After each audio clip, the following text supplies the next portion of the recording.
Ena jesizi lukubate ngo tulaba mu nsi Canada wekisizi lukwata tukutukako tuli Canada wano omu ku meeting jesoso kwate nga nkola oba jesoso kwate nga mberamu mu meeting y'abakibiina kya NUP mu nkungaana yonna nga bwegiza ku kwate ng'ebeera ate niyo ya mwenna mwenna abatwegasse ku mundi ogusoose mwenna mwenna mu nsi ez'enjawulo.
tulibaweereza abantu nga bwe tuli wano bwe tunakeera enkya ne tubayita bakama baffe mujje nga tugenda okugjako nakyemalira temugenda kusigalayo ekyo kizizaamu amaanyi mwebale nnyo mwebale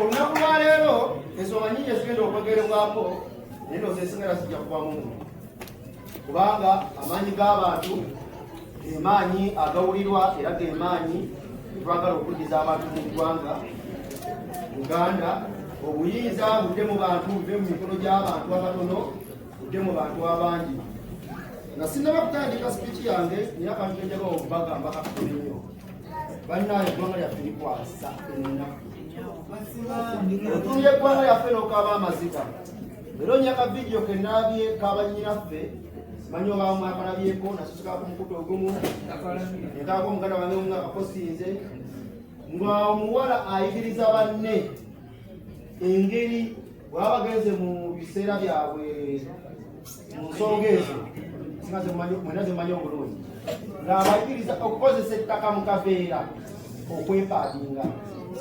Which kind of country are we in? Or are we from? Well, right now we're in Canada, but which kind of country are we from? Banayo kunyo bakemitima. Oyinza okuba n'omba oli bulungi, some of us we are well off. Some of us we have put our own people here in Canada. We are lucky that we can send something back home. But look at those people deep in the village. Tebalina opportunity ekwata siringi 5 pase agula olugoye olw'omuvumba alusalesa alwosenga mu kaadi naye n'akose akapira kalonze mu kkubo. And they use that one to party themselves. Just imagine the kind of leadership we have. Those people are driving luxurious cars. They are buying buildings actually in Canada, in London. Right now, there's a point we are trying to compile. Museveni is constructing hotels in other countries. In Caribbean countries, 5 of them. Just imagine, those girls down there suffering. Our brothers are dying of hunger. And someone comes up, a minister, that if you're dying of hunger, that means you're lazy. For heaven's sake. Let me just give you an example of you, Nakato. Here in Canada, even though you're lazy, tell me of any person you have heard of who goes to a shelter and doesn't get something to eat. But you're not working. Understand? But they take that initiative to feed you. Ensi yaffe twagipulaningira tutya? Bakulembeze n'abaki ba kika kino tuyina. Tuwulira obunyo mu mitima. Muganda wange nja kujja gy'oli. Abali mabega bongera nnyo. Bane abali mabega. Bwe kuba akansinga okwogera ate wananyambeko. Bateesa abantu bano bonna bawulire ki? Obubaka bwe tusinga. Bane buno obubaka bukulu. Obubaka buno bukulu. Omuntu yazze wano nzikiriza nti wazze ng'omanyi ki ekikuli ku mutima. Ng'omanyi ki ky'olwanirira. Bane tetukuŋŋaana bukuŋŋaanyi just for showbiz. In such time, we're to reflecting what we left back home. Yeah, man. What can we do to change our country? In such moments, actually,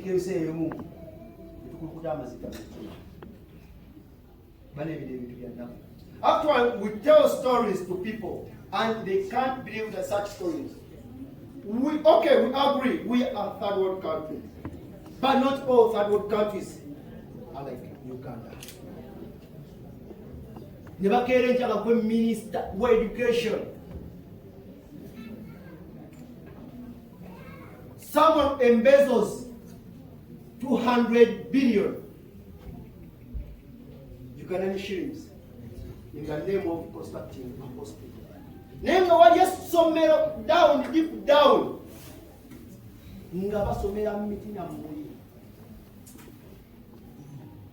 Guys, do you reflect from that? Never cared about marketing coffee. They are trying to market coffee. That's not a bad idea. No kerenja no glass store in China. No gamba storage matade hotel. Might say billions are Uganda a store just to test a cup of tea. A cup of coffee actually. Our money is for China. China, they are people who don't smoke coffee. Nebwe nogamba ntogendeyo noteekawo omukyalo omu n'atuula. You go to Yugoslavia, no constructing kasitolo n'omuntu wano kasobola constructinga ne mugamba kuba marketingirawo coffee wa Uganda and it ends up being a bar. Guys, do you know about that?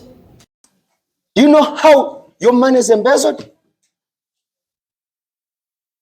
Ezo sente ze mulaba ze bakozesa sente zammwe bamaama baffe abatoyiringa batata baffe abatoyiringa deep down ne babajjako omusolo nga bagula eddagala ina substandardized nga ne kitongole ekibirondoola eby'omutwe tekirondodde eddagala kiriyingira naye ne babajjako omusolo. They are the one paying for that. Do we reflect about that? But now, President waffe Kyagulanyi Robert Setamu akerencha n'ayita nti njagala nkyukakyuka. bane munneegatteko eddoboozi yaffe liwulirwe teerwanirira. It's very funny nti abantu bonna bonna abagezaako okwambusa eddoboozi lyabwe they are well off. Ebiseera ebisinga odda wansi nga olaba sitogo gyeraga ebadde ku mugendo naye ng'ate bantu bemuli nabo bagezaako giza wansi n'otula n'ogamba nfaaki has it ever come to your mind? Naye ekyo newe kituukangawo njaga deep down you mubeemu spirit ekusitula nti omuntu omu waaba ng'ayonoonye abantu 1,000 bajja kwetaaga okununulwa. Don't talk about that one person.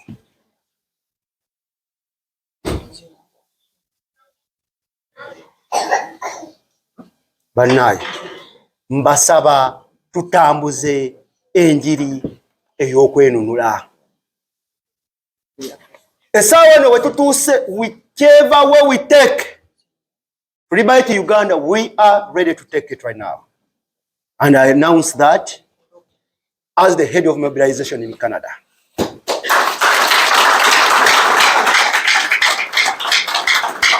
Essaawa eno tetukyatiitirira. Actually, the way they have, I don't know, they are trying to put it again a maso. Iranga eteka again a maso ya kuandisa n'okubatenga bafuna akadi ngeri emu endala tukiriza nti abantu bajjumbidde nnyo kubaate abayingira okulaba oba okugezaako kubaate abafuna kadi ez'enjawulo era mu mbeera bweti zezo zokka kola bwoti tugamba bugambi hayi kubanga okuba wetwazze wano sinnabafuna mukisa gukulabako ng'otudde kitambula bitya mpola mwebala emirimu tugezaako. Ono ye DODO gwe tumanyi, ono ye Nakato ye mulongo era mbadde nkibuuza senga wali nti omuntu ali mu bitundu ebyenjawulo erya Canada tukiriza nti kino yedikwota yaffe yaba NUP ekota yaffe eri wano ali Alberta akola atya? Aba Alberta nabo tubasabira tulinayo chapter baba bategeka activities zaabwe chapter lead oyo yatuwa activities Alberta omuntu ono tumuwe ebbaluwa akakyuka bungi balina otuwa address ya court house yaabwe balina okubawa katolabanga mu Toronto bwenyi wali 70 kabalina otuwa eyaabwe mukundi exactly wa we bali gya address ki ekiri wano tebbeene egamba kyeri kuki wano abantu bali kwewandiisa bafune support bafune membership yaffe bajoininge NUP Canada chapter. So kitegeeza mufunye bammemba abapya olwaleero ababyegasseeko wow mulabanga meeting evuddemu ekibala eri ekibiina kya nnyo abaana babuuziza ebibuuzo tubatangaza what they need to do balina okumanya kubanga kitukakatako nga chapter making sure abantu abazze bakola babatulugunye wakati supporting at settling so tufunyemu ng'ekibiina tufune abantu bangi batwegasseeko chapter ono mu Canada which is very good. Mwaka guno tutemeretemereko ekigenda mu maaso tetugenda kutuukako NUP n'ekibiina kya NUP ki ekigenda otambula omwaka guno oteekateeka ki gye mulina? Guno omwaka tulinayo convention yaffe ya 15 August eri wano mu Toronto weewaawo emyaka egijja tugenda kubanga tuzitwala mu provinces endala abadde tesitukangako twetwala tuddemu tugiteeke wano then tugenda tutambula different provinces ekyandekale next year so nga 15 August era abaagala okwewandiisa omukolo ogwo registration eri open osobola okuncontactinga nze DODO +1647 9290340 oba nocontactinga mulongo noregistaringira gundi noregistaringira convention yaffe notandika process yo eya visa ng'obudde bukyali. Mweyanza nnyo tweyanze gemu balitwaniriza mukama abakuume mulongo nkulamusizzaako sijja oli bize nnyo sijja kusobola kubuuzaako naye sobola baga hayi yoyo akantu kukeerabise baguzi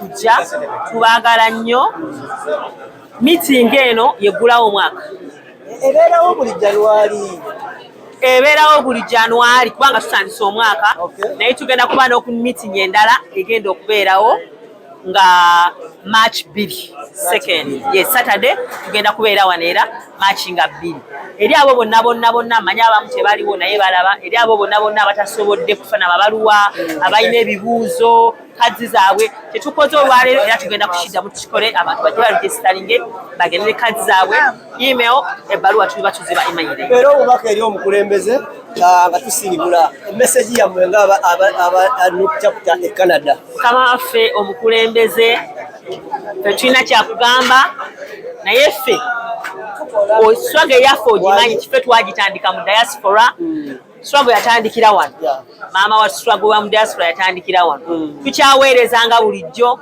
era tuli wansi wo mukama waffe tuli baweereza kyokoba kyetukoba obukofiira buno t-shirt ambulera n'ebirala byonna wemba mbyetaaga mbijjawa tukutuukirire essimu yange eri 416-835-8174 tukubireko tukubuulire tusaba abantu bonna abaagala enkofiira abaagala umbrella abaagala t-shirts meeting y'omwezi ogwajja ogwa March genda kubeerawo nga 2 so bw'oba obyagala tutuukirire nga bukyali put in your order ekintu kyoba ng'okisangawo wano bini neyanziza nye neyanze nayagala okugamba nti omanyi embeera eno tutuuse kyeka akalwa omusajja akatubbiramu kuba omusajja abba akalwa emirundi 3 bwegiba nga seena akabbira wansi ku grassroot nasa abantu bakasuulamu ne ba agent omundi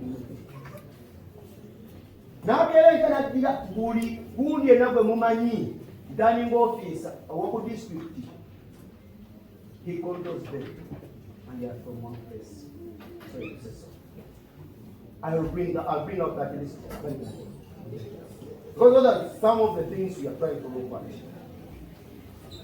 N'akereka system yennyini ekola akantu nga yakola ki control n'asema okulwalangira nga uwe n'obuuza omuntu tebanekiza kukola ngeri ki tubwe kulowooza oli ng'ali Canada ali US ali Bungereza n'agenda okuyisa ekigambo ne bannaayo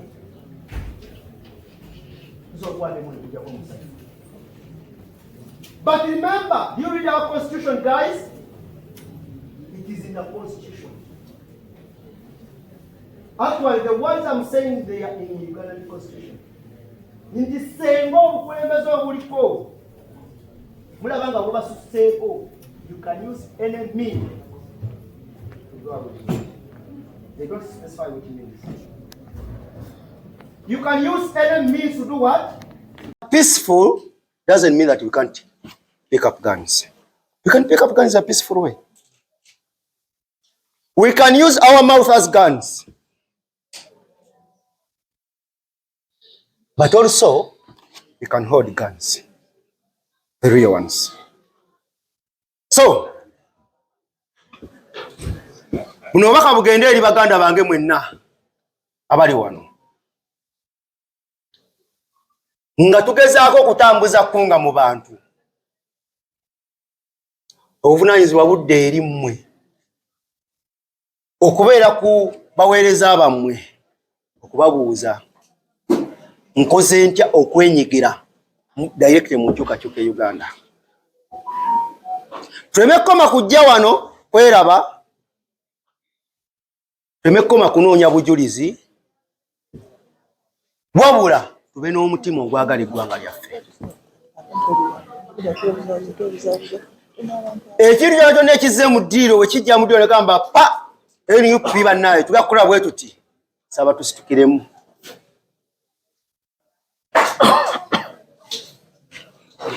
Wetunulamu wano omuwendo gw'abantu be tulina wano. Mula wano nga we muli bonna mufunye ebiwandiiko byammwe ebitambula ebidde Uganda. Netuga kale fefe kanga otuno tugende ku street za Kampala tutandike. Mugamba kiba kitya. Tuleme kutikka buvunaanyizibwa bali Uganda bokka nga naffe obusobozi tubuyina.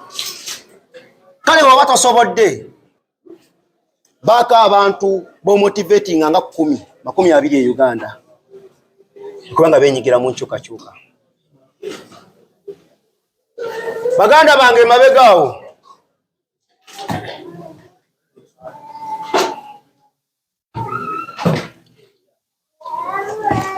obubaka buno bukulu nnyo kubanga essaawa eno sinnabakwata ku nsonga enkulu ezirina okwogerwako naye ngezaako okubateekateeka n'okubateeka mu kkubo ettuufu nti essaawa yonna emuba muyitiddwa saba mwenyigiremu. Ngenda bbawako brief history omusajja alemedde mu bukulembeze essaawa eno, alemedde mu buyinza actually. Baffe twagala buvuke bukulembeze buleme kuba buki buyinza. Uyalaba nga waliwo obwannakyemali obwali bugenda mu maaso n'ebintu yeetakkiriza nti bituukawo tibirina okubaawo naye ng'ate ebisinga yabisetinga n'obisetinga n'abikola. Yajja mu bantu nga mmwe mu diaspora n'atuula nabo. Abantu abo bamusupporting e Uganda n'akyusa obukulembeze. Lwakuba baakola ensobi emu nti omuntu gwe beesiga ali ki? Baakola ensobi emu nti omuntu gwe beesiga yali mukyamu. Naye tetugenda kuggwamu maanyi. Kati ffe essaawa eno tulina Robert Kyagulanyi Ssentamu. Era nga gwe mumuli gw'essuubi gwe tukola ki? Gwe tutunuulidde. Kyenva nsaba bannaaye mu mbeera yonna gy'abajjiddemu tukole ki? Tumuwagire.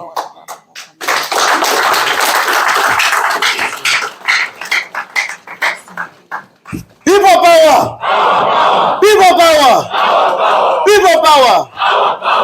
Ndowooza bannaaye kensoza okwogerako katusisimudde. Kakati antandika okwogera ng'omu Canada ate munna Uganda.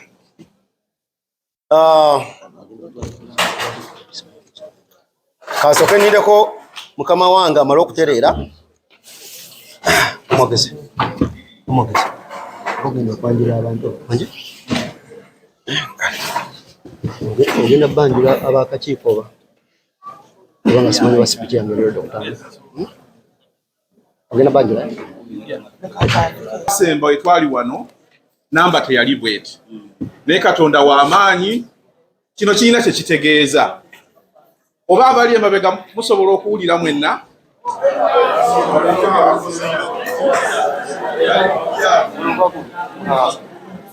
saba ndooza nyimirire wano mwenna musobola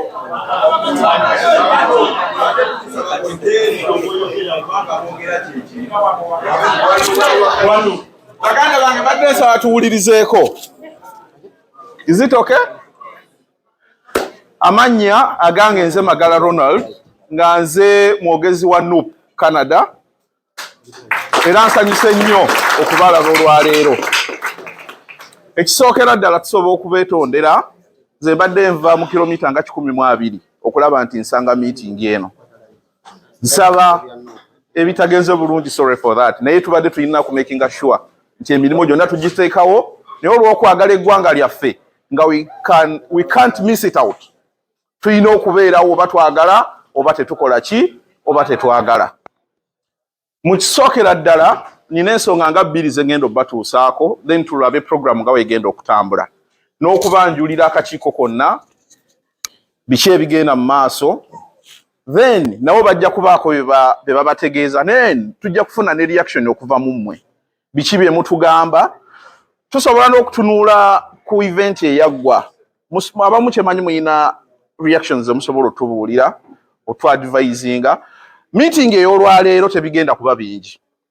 Ensonga enkulu ey'olwaleero ddala tumanyi nti abasinga mugenda mu kkooti ku speed mu budde obutali obwa bulijjo.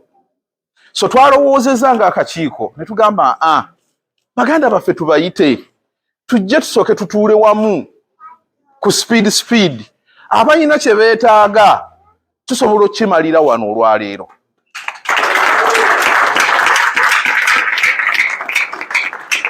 Oba ogenda mu kooti wiiki ejja oba ogenda ddi jangu olwaleero weetuli ne bwe zinaabasa oba tukeesa tugumale.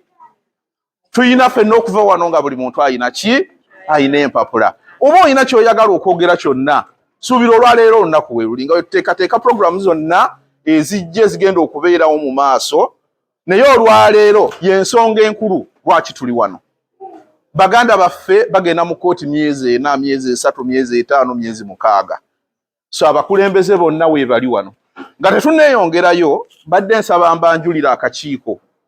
Abamu ku mmwe muyinza okuba nga mwali mubalabyeko, mulina bwe mwali mubasanze, abamu amannya g'amaanyi nnyo mubawulira gye muli eyo.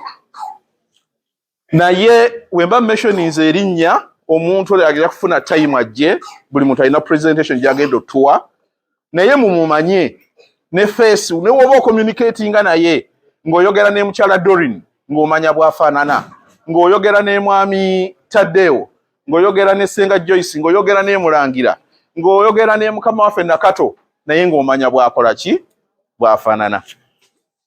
Okutandikira wano tuyina mwami Mulangira. Mwami Mulangira Jjuuko yatutwala e Toronto, ye mukama waffe wano nga we tuli. Era enteekateeka zino zonna y'omu bali mu kutegeka okulaba nti tutuula, era abasinga mu mukubira essimu nga mwetaaga ebbaluwa y'ono omukulu. Era naye ajja kubaako obubaka bw'abatuusaako. Ekirala simanyi oba ntegeerekeko olulimi lwenkozesa oba nkozesa Luganda n'Oluzungu. Okay, kale. Omukyala addako tuyina Ssenga Joyce. Ssenga Joyce abasinga mumuwulira. Abasinga abagenda mu kooti abeetaaga okuvvuunulwa Lunyankole, Lukiga, omukyala y'ono. So byonna conversations zonna ze tuba nazo mu kooti eyo gye tubeera mutera okuwulira. She has very good experience towards that. So abasobola okumwebuuzaako, okumweyambisa, ali very busy but she's the right person. Then tuyina mukama waffe atutwala ffenna, mukyala Dorin Kajumba. Omukyala oyo Canada yonna ye president. Era n'ebbaluwa ezo yasayiningako. So ajja kujja abawe presentation. Era abasinga ndowooza bimuweereza mails na biki byonna buli kimu yaddamu. Then tuyina omukyala Mulongo Nakato. Abasinga mwali mu meetingseeko. Oyo gwe tuyita omuwanika wa Canada yonna. Naye ekiti kyaliko ate ffenna wano yatutwala. Ali ku kakiiko aka diaspora konna aka NUP. Era yatukiikirira.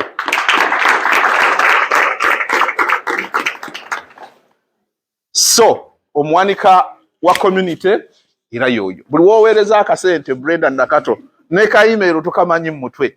Sente zonna zigenda waaki? Woyo omukyala. Nyabo tukwebaza tuwanikira obulungi ffenna.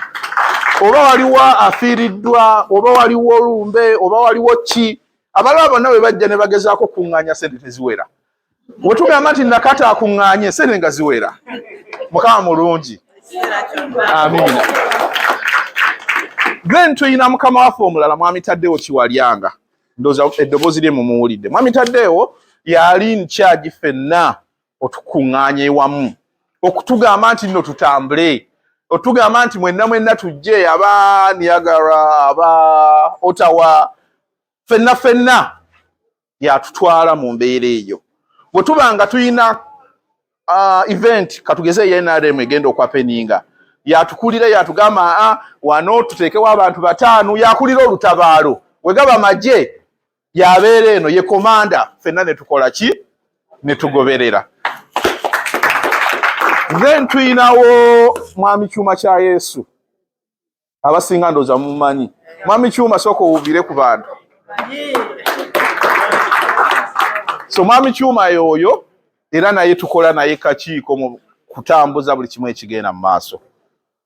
Buli kimu kyonna ndowooza mwami Kyuma security tetulikiriya. Tewali tabu yonna. Then tuyinawo bamemba abalala b'endaba eyo bali kakiiko, ba mobilizer, abakulira teams ez'enjawulo mu shelters, aba 5800, abe Niagara. Mwenna tubalamusiza gye muli era tubeebaza. So ndowooza obudde bwagenze dde okuyita mbumbimbi kubanga ndaba tuli bangi, birowoozo tugenda kuba na bingi, tuyina bingi ebyokwogerako. Mbadde nsaba ndowooza mwami Mulangira atwanirize mu butongole then tulabe engeri abalala gye tugenda okutambulako. Mulaba mutya? Okay.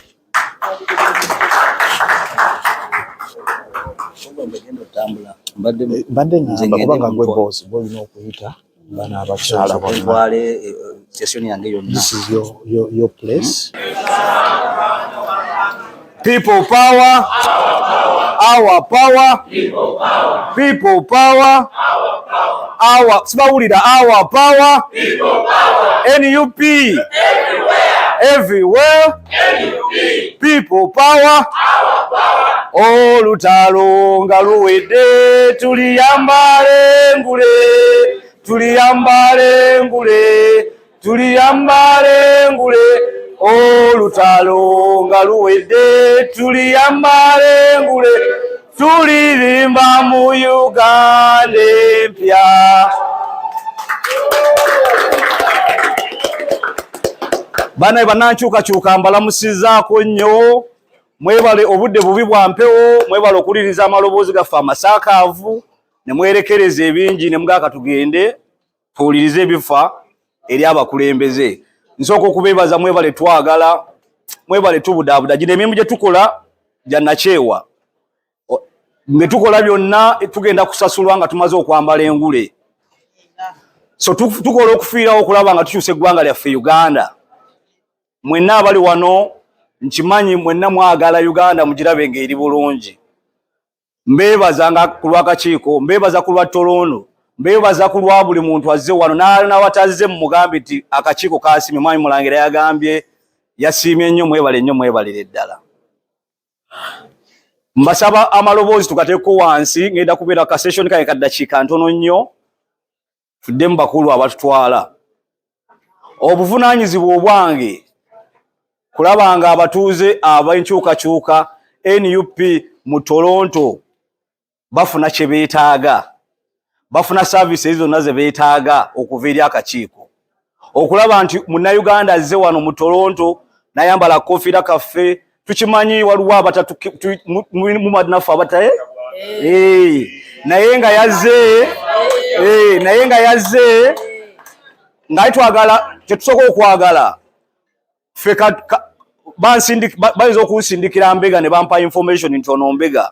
Omulimu ogwange kulaba nga mumutuuza ne muwa fayiro ye nti bye bino ebikwatako, naye ekyo ekyatwetawa ne Canada oba ekitwetanga NUP kulaba nga tukyusa nsi yaffe.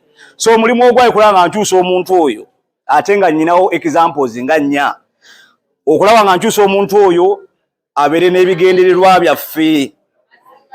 Saagala muteekera wala kubanga nyina omukonvinsinga okulaba nga neegattako. Gwe mulimu gwentuma gwe naawe ali eyo, fuba okulaba nga oli gwe bakutiisa omuleeta akkiririze mu nkyukakyuka yaffe. Kaakati mbadde nsaba mu session yaffe eno, kubanga nze nnyumirwa nnyo munnayuganda azze wano okulaba nga atuula tawakkale. Ebisigadde oba twekyawa oba tweyagala nnyo oba tetuddamu kwebuuza oba sikulabako omwaka ogujja, naye ng'osoose n'osigala wano e Canada.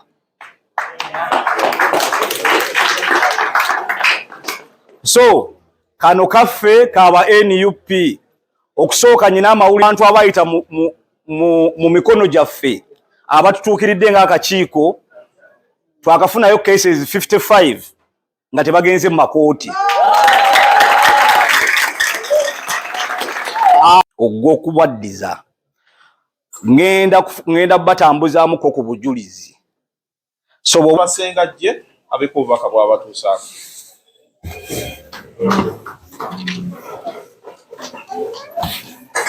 Nange mbalamusizza.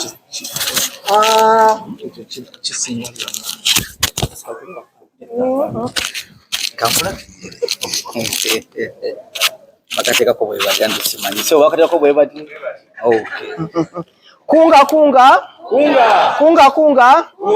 Bannange mwampulidde dda for almost an hour. Temunkooye. Bannange byonna kumpi mbyogedde. Naye okwongereza ku kya mukulu Mulangira, njagala njogere ku membership card kubanga bw'olaba program kye nina okwogerako. membership card kyekimu ku bujulizi bwoteekwa okuba nabwo nga ekya Toronto Canada ekyo olina okuba nakyo because one of the things olina okuba nti you are a community participant. A participant, you are a member registration. I mean, you get the registration of this card. Anyway, you get the registering at the end of that. Sinna kiraba nnyo kyensinza okulaba ye birth certificate. Ne marriage certificate actually. Ne marriage certificate nayo mujegendereze. In fact, story weri wane kati wakiri kozesa ake ya civil. Na yete ne date zaazo ne buli kimu ekigenderako kifuule authentic. Gende Mengo toginoonyeza ku nassa toginoonyeza ku nkuluma. Mengo sente si nnyingi okufuna eyo yeegundi. Yes, emitwalo 10 oba 5 oba emeka. Gende Mengo bakuwe eya civil. Ogireeta ogibakube mu maaso oba ogitukube mu maaso. Ne bagira batya weeri wagidde Buganda wagidde Uganda. At the end of the day gwoganyulwamu. So ebintu ebisinga ebimu byotosobola kucupula tobicupula. Ekirala mulangira kikutteko kibadde kya support letter. This other support letter bw'oba tosobodde kufuna affidavit which would be the best. Kozesa support letter omuntu oyo akuwe endagamuntu oba ndangamuntu. Okay. Ekyo kyonna kyekiri fena kitegeera.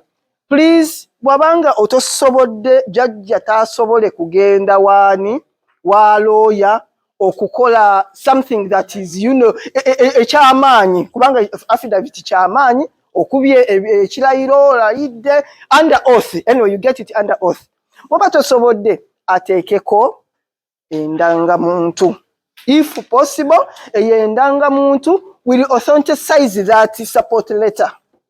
Tutegereganye. Fuba okulaba nga kesi yo bannange bannanupu nga yeeyogerera nga tebalina kubuuza bibuuzo bingi. It should be there to speak for you. Gwe gyotali ono madamu member oba whatever judge oba nga bono muyita nga buli kyala bagamba I think this one, yes, I think this. Naye ojja ate batandika okukukaza n'ebyobadde omanyi oba tomanyi otandika okujugumira otandika okukaaba amaziga wala banneebaza bannaye weebale ku nnyamba nakaaba amaziga mayitirivu. Bannange fuba okulaba nga amaziga togakaabira mu kooti genda n'ebintu byo ng'obyekakasa. N'ekirala obujulizi bw'obufuna bwe babuweereza mubuyitemu bannange mbeegayiridde nga tonnabuwaayo lawyer tannabuwaayo nga temuna submitinga. Ekirala ekisinga okumisaawo empapula spelling mistakes. Ogambye government of Uganda. Government bakiwandiise government. Sukulu bagiwandika shulu. Ezo spelling mistakes onzo okulaba ng'ekitono naye kikumise olupapula wano. Kubanga something is supposed to be official. Bw'oba toli mugezi nnyo gamba typing error sinze nabikola oba ogenze. Kubanga izo okulaba typo mu kino n'alaba typing mistake ya mu kino n'alaba ne mu kiri. Ekyo kiba kifuukidde ddala kicupuli ekiwedde emirimu. Ayinza okuba nga typo eryemu naye typo ziyinza okuba 2-3 oba mu bbaluwa ate nga ya gavumenti. Ebiseera ebisinga newakubadde ensi yaffe yeeyo tebatera nnyo kukola typo. Tebatera. I think muyinza tukkiriziganya. So mufube okulaba nti Mr. Nassa ne Mr. Nkuluma n'abalala kye bakuweereza sooka okisome emirundi ng'etaano. LC kubanga muna abantu baffe abalala baafuna kubanga baafuna obukulu n'akuwandiikira n'oluzungu nga lwabitege. So gwe fuuba wano bakiwa omuntu gw'olowooza nti amanyi ku luzungu akuyitiremu. Nze typo olulaba egundi ntera okugirabira ne nkugamba that is a typing mistake. Njirabirawo nga sisomye na bingi. So gizze ojja kufiirwa akasente ng'ozzaayo ebintu bino e Uganda bakukolera ekituufu bakuteereko sitampu. Bannange mbeegayiridde tebakumme empapula olw'ebintu ebyo ebisobola okubeera rectified oba okubeera okufuna ekintu ekituufu. waliwo ekirala bannange waliwo ekibuuzo nze awo njagala okukoma. Yes sebo. Yes sebo.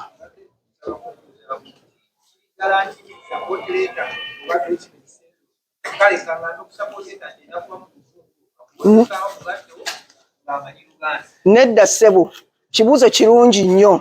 Support letter yonna kejja eva ewa maama ng'eri mu Lunyankole, eri mu Luswayiri, eri mu Luganda, any language gireete nga bweri. In fact kikola nnyo amakulu ebbaluwa okujjira in its originality. Ebbaluwa eve ehoyimanga ya maama Omunyolo bagituusa wano bagikkiriza. Bwe bagituusa wano gavumenti ng'egiweereza oba Joyce oba Ddungu oba ani nga ffe tugivuunula nga tuteekako certificate of translation nga tugibaddiza ng'efuuka authentic. So ebbaluwa yonna gy'olina, document yonna gy'olina oba kiki kyonna nga kiri mu lulimi lwo in your language kiweereze nga bwe kiri oba tosobodde kifuna mu Luzungu. Okuggyako affidavit erina kubeera mu Luzungu. Tugenda kufunayo emikono ebiri. You talked about membership. Yes, sir.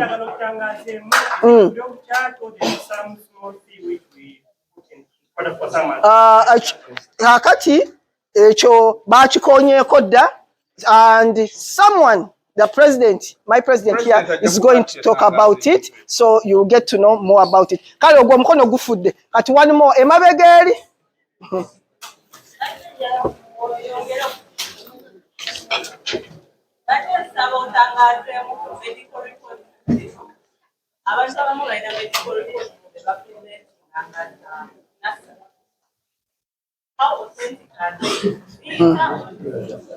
Era kisinziira everything ebimu waliwo omukisa. Ekirala eriyo okuba nti ddala waliwo ekirala lusi naawe kyolaba n'oli n'atunula n'agamba ekirala dates oli agenda n'aleeta date bamugambye lawyer wamugambye leeta obujulizi ne bawandiikako date y'olwaleero ng'ate ekintu kino kyaliwo mu 2014 okitegeera ati agenda okulaba nti date eri waggulu ku kagundi k'eddwaliro date nga za njawulo nnyo. Ekyo of course eba tekikyayita naye nga bwe ŋŋambye birimu omukisa but still weebereremu. Tujja kufuna ndowooza ekiseera ky'obu ate oyinza ofuna mmemba wo agenda ali ku keesi yo n'ateekamu olugezigezi n'akuba akanamba k'essimu ke wafuna kaoteekako ak'ennassa nga tekaliiko obanga ne kubabuuza omusawo nga yateeka ujjukire oteekako ennamba y'essimu nga nebyayogera tabimata kyabijjukira. Yeah. Okay, one more. Yes, sir. Yep.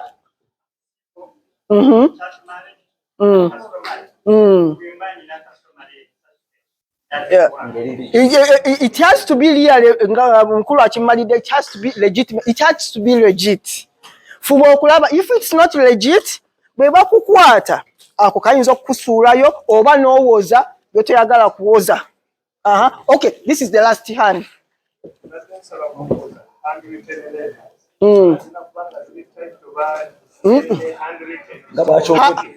Handwritten esigala eri handwritten. Giweereze ng'eri handwritten. So esobola okuvuunulwa ng'era original. Kati we tugivuunula we tugitranslatinga ffe tugiteeka ku type. Yes, so leave it as is. Gireke. What do you mean by that? Yeah, that's okay. That's allowed. If it wechiba chikukwatako ebiseera ebisinga oba kiina pertaining to your case. Wechiba kirina bukwate and it is useless. Kino kubaako engeri gye kikukwatako oba engeri gye njigiriza story yo okuba nti story yo efuuka authentic. Bannange mwebale nnyo abalala balina okwogera. Abali emabega paying attention. Mate njagala okubuuza on your behalf kulwabalala. Waliwo problem eri mu bannaffe abantu abamu baba duplicate. Waliwo omukyala ali yakwogera address ye naye mukimanye ali ku culture. baba duplicating your story. People power. Tusingeko wano banaye. People power.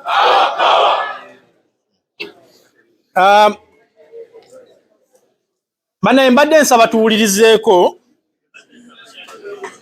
ekisooka nsooka obbawooninga nti ndi musomesa mubi mbowamu. Ekyokubiri nyinza ojjabulajabula mu nnimi sobole okutegeeragana kye twagala. Naye ng'ensonga lwaki nasabye akakisa kano nti bangi nnyo tubeera mu kintu naye nga tetukimanyi lwaki tukikola ki, lwaki tukirimu. Ne twewaayiriza ne weesanga ku street ndi wa NUP ndi wa NUP naye ng'oli bw'ajja n'akubuuza NUP kyeki nga gwe kennyini tokola ki, tosobola naginnyonnyola. Ate bannaye n'ekirala nga bw'oyingira mu mboozi yo, bw'oba oyingira mu kintu kino kukaka wali osobola ogenda mu kiki. Ebimu ku bitujjeewa one embeera embi, two ne baakosa, three bino byonna osobola obinenginga. So when I suggesting kino tusobola okumanyako ku gimu ku miramwa emitonotono lwaki twetaaga okubeera mu struggle na lwaki eggwanga lyaffe lyetaaga okukyusa obukulembeze. Nze sigenda kuyingira bange bano bye bakoze bye bongedde. Ekyange kyakusendeka ka message akatono kayingire muffe bw'oba okkiriza obanga ensonga ogikola ki yagala kuba waliwo n'ogikukakako obukazi. So NUP amaloboozi ekitegeeza kino bye tukola ano tekigasa. NUP eri pro people. Pro people mukino ntegeeza nti nno eyimiridde ku values zaki ez'abantu, eyimiridde ku values z'abantu. Eri people driven, abantu be bakivuga, si muntu omukola ki kitambuza. Ffe tuvuga ekintu kino tetukirekera mukama waffe Bobby, tetukirekera mukama waffe Rubongoya, tetukirekera mukama waffe Mulangira Juuko oba Doreen. Ffe tuvuga ki ekintu kino. Eri it's a nationalistic it has a nationalistic approach. Nti teri centered mu region yemu nti Baganda bokka balina kifunamu oba ba Western. Democracy in its true values, then development nga ekwata wonna mu ggwanga ye people power. Omuntu bw'oba obadde oyagala okutegeera values zaki za people power, of course n'endala nga bw'osobola outlininga, naye njagala kujabulajabula nsobole okukozesa obudde butono bakama bange nga tebannangobawo wano. Lwaki struggle eno eyawukana ne struggle eyalumira mwoyo saawa eno aliwo? Kuba zonna zaali struggle. Struggle eri yajja na mmundu, eno struggle eze na ddoboozi. Thank you. Singa nina musalwa saatambule na kasente nandikuwadde kasente naye mmanja. So enjawulo eriwamu ebyo ebibiri nti oli ye yalaba nga babbi akalulu ate nga tebabba naye, ye n'agenda mu nsiko akole ki? Alwane. Yali ayambako gwe babbye naye nga jjukira tebabbye ye. Okuyamba si kubi, naye ate bw'ojja n'oyamba ate n'onzibira ddala n'otwala n'ekyandibadde ekyange, kitegeeza naawe oba oli mu ki? Actually kyeyatweyoleka bulwatu nti eventually yafuuka mubbi era kuba saawa eno mu ki? Mubbi. So yenjawulo ebirimu nti wano ffe tukivuga kiri ffe tuki-owninga. Meeting eno yeggulawo omwaka. Ebeerawo buli January. Ebeerawo buli January kubanga tutandise omwaka. Naye tugenda kuba n'oku meeting endala egenda okubeerawo nga March 2 second. Yes, Saturday tugenda kubeera wano era March nga 2. Eri abo bonna manya abamu tebaliwo naye balaba. Eri abo bonna batasobodde kufuna mabaluwa, abalina ebibuuzo, kazi zaabwe tetukoze olwaleero era tugenda kushiddamu tukikole abantu bajje baregisteringe bagendere kazi zaabwe email ebbaluwa tuliba tuziba email. Era obubaka eri omukulembeze nga tusiibula message yammwe nga aba NUP chapter e Canada. Kama waffe omukulembeze tetulina kyakugamba naye ffe oswaga eyaffe ogimanyi kiffe twagitandika mu diaspora. Struggle yatandikira wano. Maama wa struggle wa mu diaspora yatandikira wano. Tukyaweerezanga bulijjo era tuli wansi wo mukama waffe tuli baweereza kyokoba kyetukoba.